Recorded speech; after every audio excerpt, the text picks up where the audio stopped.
राष्ट्राचा. नमस्कार, मी सुधा संध्यालामध्ये आपल्या सगळ्यांचं स्वागत. मंत्री नितेश राणे यांनी उद्धव ठाकरे यांच्यावर अत्यंत आक्रमक शब्दात टीका केली.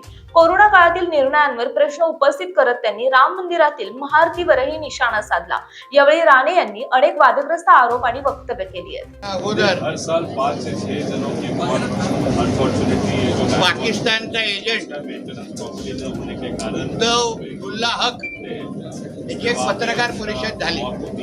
और ये हर साल का विषय. कदाचित पाकिस्तानमध्ये बसलेल्या यांच्या अफगाणी त्याला स्क्रिप्ट पाठवली असेल आणि म्हणून त्यानुसार आमच्या या हिंदू राष्ट्राला बदनाम करण्यासाठी हे काय मुद्दे त्यांनी तिथे मांडले.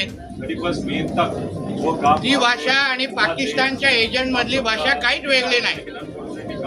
तुम्ही कुठल्याही पाकिस्तानच्या पार्लिमेंट मधली भाषणं ऐकली तर तिकडचे नेते जसे आपल्या भारताबद्दल द्वेषाने बोलतात, हिंदूंबद्दल द्वेषाने बोलतात.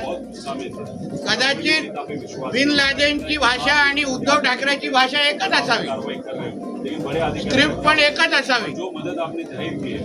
म्हणून जसं आमच्या हिंदू राष्ट्राला बदनाम करण्यासाठी वर्षानुवर्ष पाकिस्तान तयारीमध्ये असतं, त्याच पावलावर चालण्याचं काम मुस्लिम लीगचा दुसरा भाग म्हणजे आता उबाटा हे राम मंदिराच्या निमित्ताने भाषा करताय. स्वतः मुख्यमंत्री असताना अजान स्पर्धा घेणारा हा उद्धव हक आता मोठा आहे ना, मंदिरामध्ये जाऊन महाआरत्या करण्याची आठवण येते.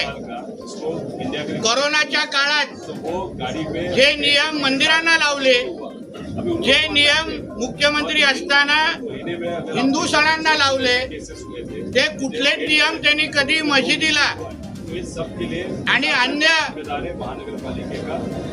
ईद आणि ह्या सगळ्या कधीच सणांना लावलेली हिंमत केली नाही. आणि म्हणून आता हे जे काय राम मंदिराच्या विरोधात जो काय हा बोंबलतोय ते पाकिस्तानमध्ये बसलेला त्याच्या सगळ्या अफगाणांना खुश करण्यासाठी याचं नियोजन आहे. हिंदूंची बदनामी करणं, हिंदू राष्ट्राची बदनामी करणं, यासाठी ह्याच्यासारख्याच पाकिस्तानी एजंटला सुपाऱ्या दिलेल्या आहेत. आणि म्हणून आता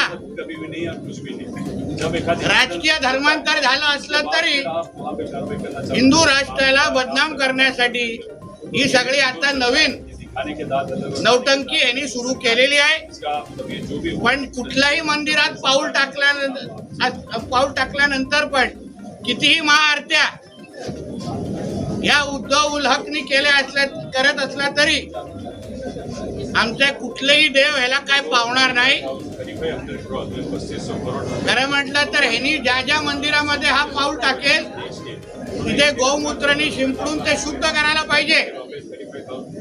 म्हणून अशा पद्धतीच्या भारताविरोधात, हिंदू राष्ट्राच्या विरोधात हे जे काही पाकिस्तानी एजंट यांच्यासारखे वळवत आहेत त्यांना वेळेत गप्प करण्याची भूमिका आपल्या सगळ्यांची, हिंदू समाजाची असलीच पाहिजे. हे भगवानच्या नावाने येणारे जिहादी आहेत, जिहादी. आणि म्हणून या जिहाद्यांना गप्प बसवण्याचं काम हिंदू समाजाने करावं एवढं ह्या निमित्ताने सांगेल.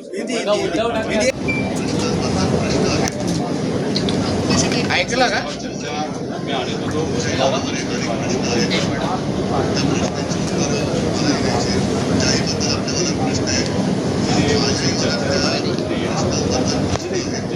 किती प्रश्न आहेत ते त्याच्याकडे. हे असा वेड्याचा बाजार आहे. वेड्याच्या बाजाराचा प्रमुख त्याला उद्धव हक म्हणतात. आणि म्हणून हिंदू समाज अशा पद्धतीचे असंख्य इस्लामिक आक्रमण हे आतापर्यंत हाणून पडत आलेलं आहे.